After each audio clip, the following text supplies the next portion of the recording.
Au cœur de la nuit, quand l'obscurité pesait encore sur les montagnes, 4 chasseurs furtifs israéliens, F-35A à dire, franchirent la frontière de l'espace aérien iranien. Aucun appel radio. Dans cet espace aérien, une seule transmission sur fréquence VHF aurait illuminé les écrans du renseignement électronique iranien, de Kermanshah jusqu'à Téhéran. Ils volaient dans un silence absolu. L'objectif était Fordow, enfoui sous les crêtes déchiquetées du massif du Zagros. L'installation iranienne d'enrichissement de l'uranium constituait une forteresse souterraine protégée par près de 90 mètres de granit massif. La doctrine militaire conventionnelle la considérait comme invulnérable aux frappes aériennes, mais la mission de cette nuit était tout autre. Une démolition chorégraphiée avec une précision mathématique exigeant une séquence d'événements aérodynamiques et électroniques d'une complexité telle qu'un retard d'une seule microseconde signifiait l'échec total. Et pour y parvenir, il fallait d'abord traverser l'un des réseaux de défense aérienne multicouches les plus denses de tout le Moyen-Orient. En croisière à une altitude d'environ 10 600 mètres, le pilote de tête ne gérait pas un orchestre chaotique de cadrans et d'écrans radars comme à bord d'un chasseur traditionnel. Le F-35 Pavon est un superordinateur volant à 100 millions de dollars. Il se contentait d'observer la nuit à travers son système d'affichage monté sur casque de 3e génération, projetant une vue en réalité augmentée à 360 degrés directement sur sa rétine. Le casque était couplé aux 6 capteurs électro-optiques de l'appareil. Le pilote pouvait regarder vers le bas, à travers le plancher en titane de son cockpit, et distinguer les sommets enneigés du Zagros qui s'étiraient loin en contrebas. Les 4 chasseurs furtifs volaient en formation dispersée, ce que les tactiques modernes appellent une meute de loups, échelonnés sur des dizaines de kilomètres pour maximiser leur empreinte sensorielle. Toujours en silence radio total, les appareils communiquaient via la liaison de données avancées multifonctions, connue sous le nom de MADL. Ce système propriétaire utilise des réseaux à antennes à commande de phase à faisceau étroit et directionnel pour partager des téraoctets de données sur l'espace de combat entre les jets. Il fonctionne comme un réseau Wi-Fi invisible, hautement chiffré et à très haut débit, accessible uniquement aux F-35. Si les capteurs de l'ailier, à 80 km de distance, détectaient une bouffée thermique ou un pic électromagnétique, la menace apparaissait instantanément sur le viseur du pilote de tête. 4 appareils distincts agissaient comme un seul organisme omniscient. Quelques minutes plus tard, l'organisme détecta une menace. L'espace aérien autour du complexe de Fordow était gardé par le S-300PM-U, 2 favoris de fabrication russe, un redoutable système sol-air à longue portée capable de suivre simultanément jusqu'à 100 cibles et d'en engager 6 à la fois.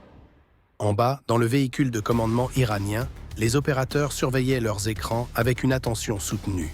À l'extérieur, le puissant radar de conduite de tir 30N6E, surnommé Tombstone, commençait à émettre de puissantes impulsions électromagnétiques en bande X, balayant le ciel avec des mégawatts d'énergie à la recherche d'écho. Mais le F-35 est conçu pour être un fantôme. Un chasseur ordinaire réfléchit, l'énergie radar comme un miroir, réfléchit le faisceau d'une lampe de poche. La surface équivalente radar du F-35, en revanche, est à peu près de la taille d'une balle de golf. Lorsque les ondes radar agressives du Tombstone frappèrent l'appareil, elles ne revinrent pas. Les bords géométriques soigneusement alignés de la cellule déviaient l'énergie vers l'atmosphère vide, tandis que les microscopiques particules de fer incrustées dans le revêtement absorbant les ondes radar convertissaient littéralement l'énergie électromagnétique résiduelle en chaleur inoffensive.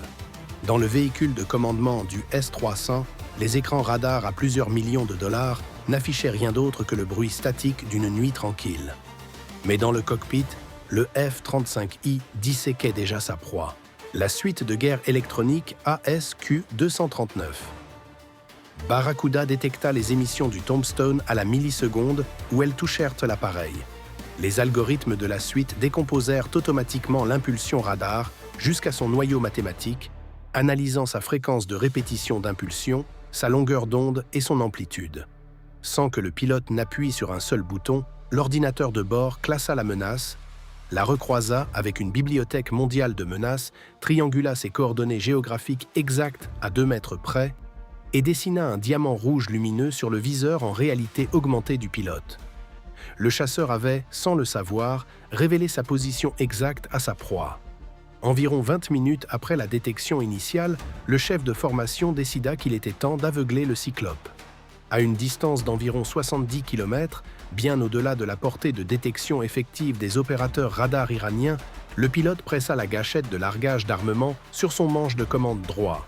Sous le fuselage furtif de l'appareil, des vérins hydrauliques claquèrent en ouvrant les portes du soute à armes internes.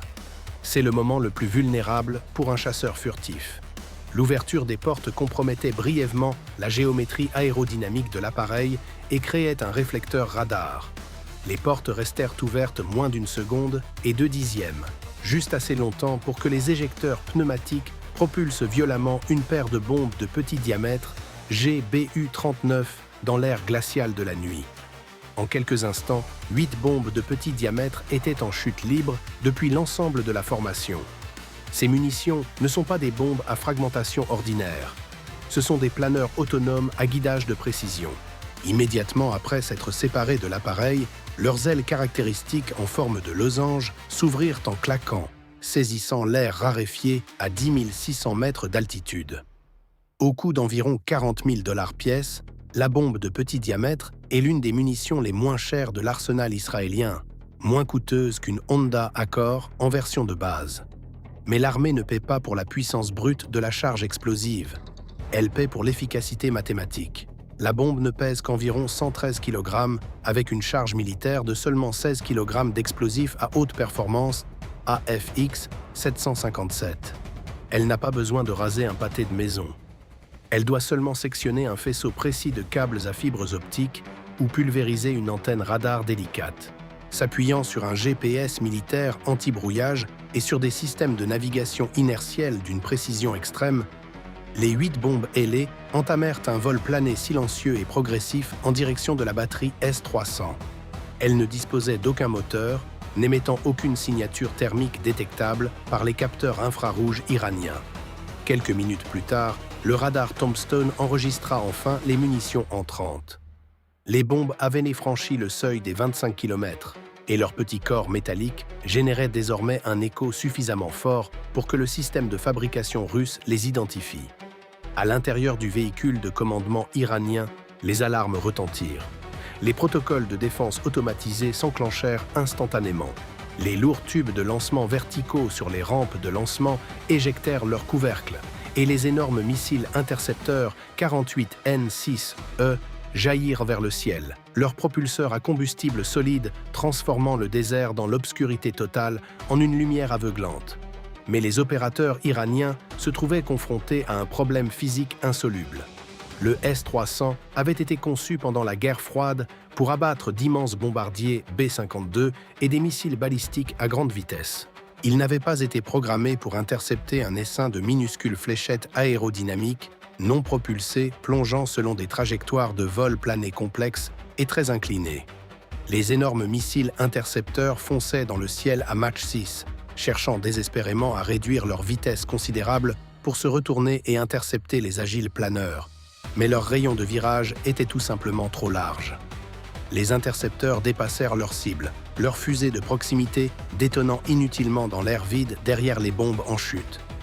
La réalité mathématique rattrapa les défenseurs. Les 8 bombes de petit diamètre frappèrent leur cible avec une précision froide et robotique. La première explosa à moins d'1 mètre, directement au-dessus de l'antenne réseau du radar Tombstone.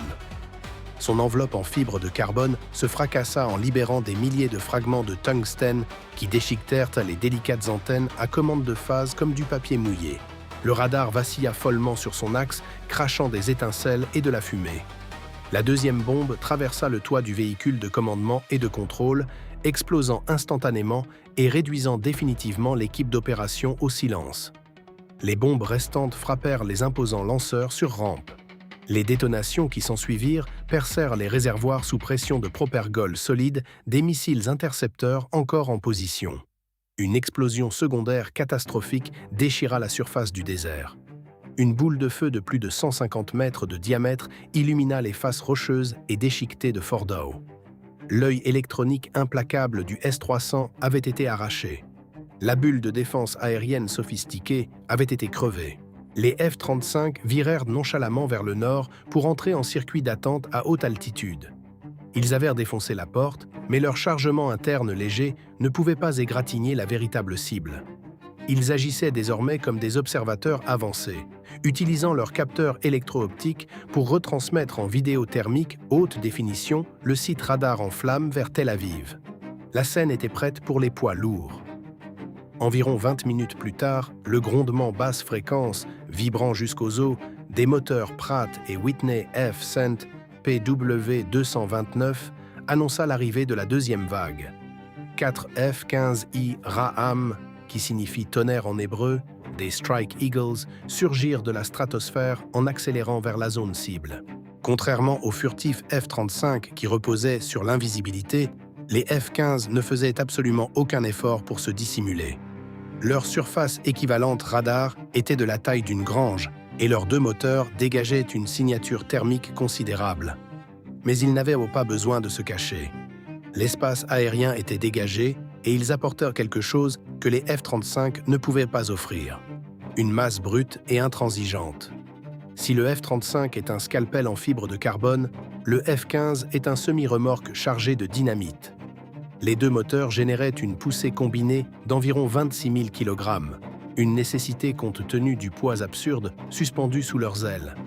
Les bombes conventionnelles auraient été inutiles contre Fordow. Les centrifugeuses tournaient au fond de la montagne, protégées par une matrice de terre, de roches et de béton ultra haute performance renforcées de barres d'armature en acier.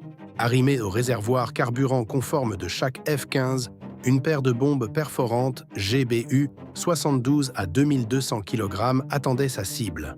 Ce ne sont pas des engins explosifs au sens traditionnel du terme. Ce sont des météorites cinétiques. L'enveloppe d'une GBU 72 n'est pas en tôle emboutie. Elle est usinée à partir d'un unique bloc massif d'alliage d'acier ultra durci, dérivé à l'origine de canons d'artillerie de 200 mm mis au rebut. Les parois de la bombe font plusieurs centimètres d'épaisseur, conçues non pour se fragmenter, mais pour survivre aux forces de décélération les plus violentes qui soient, sans se déformer ni se briser.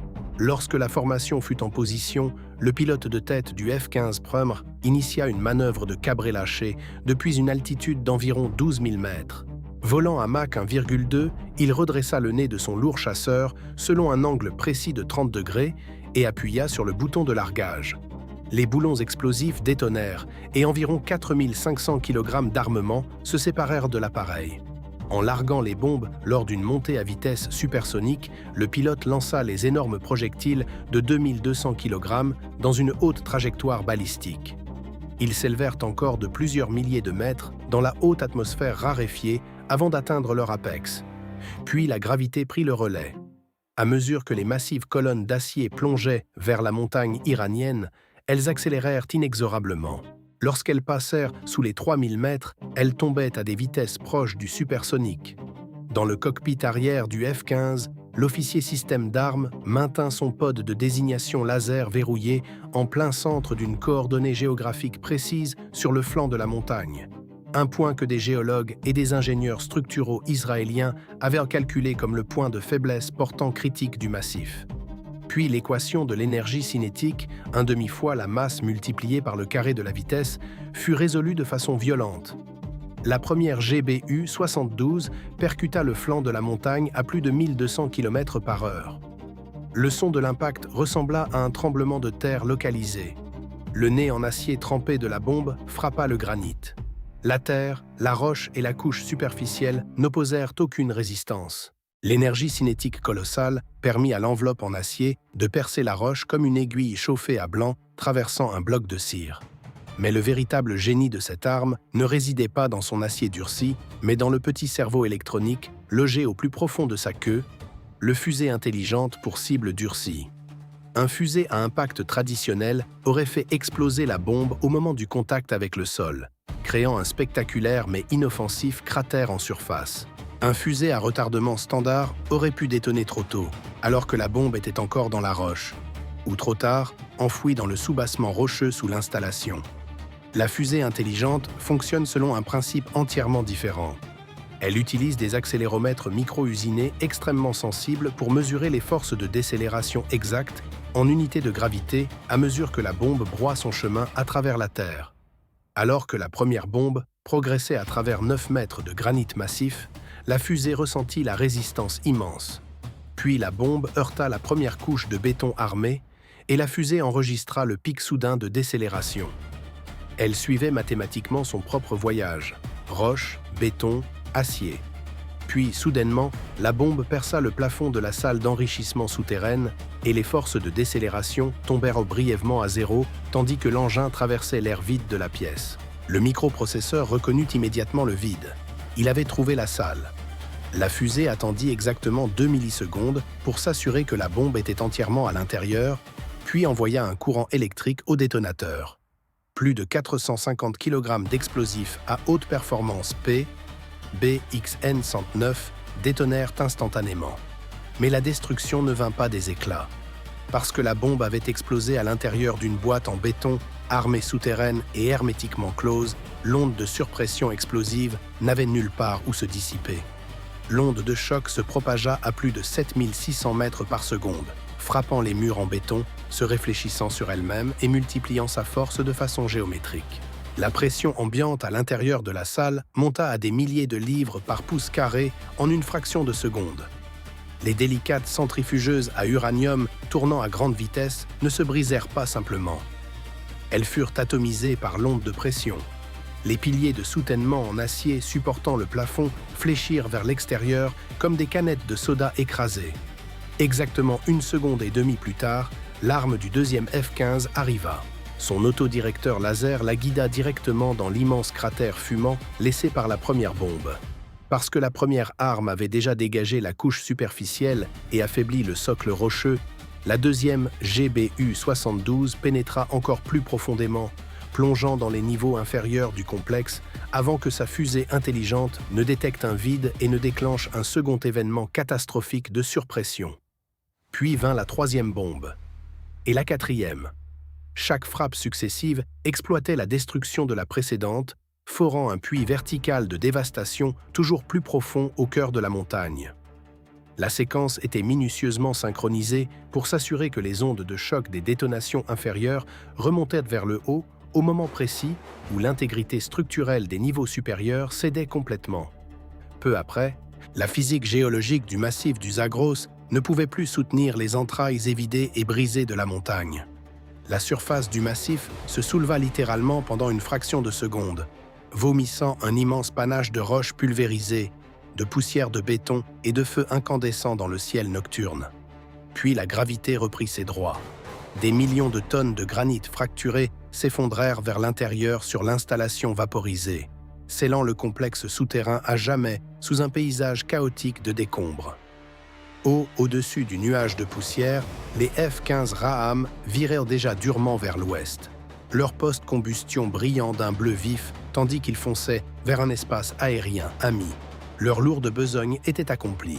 À des kilomètres derrière eux, les invisibles F-35 s'attardèrent un instant de plus, leurs capteurs enregistrant impassiblement l'empreinte thermique mouvante de la montagne effondrée, transmettant la confirmation de la destruction totale aux serveurs de Tel Aviv, avant de faire demi-tour et de se dissoudre à nouveau dans l'obscurité.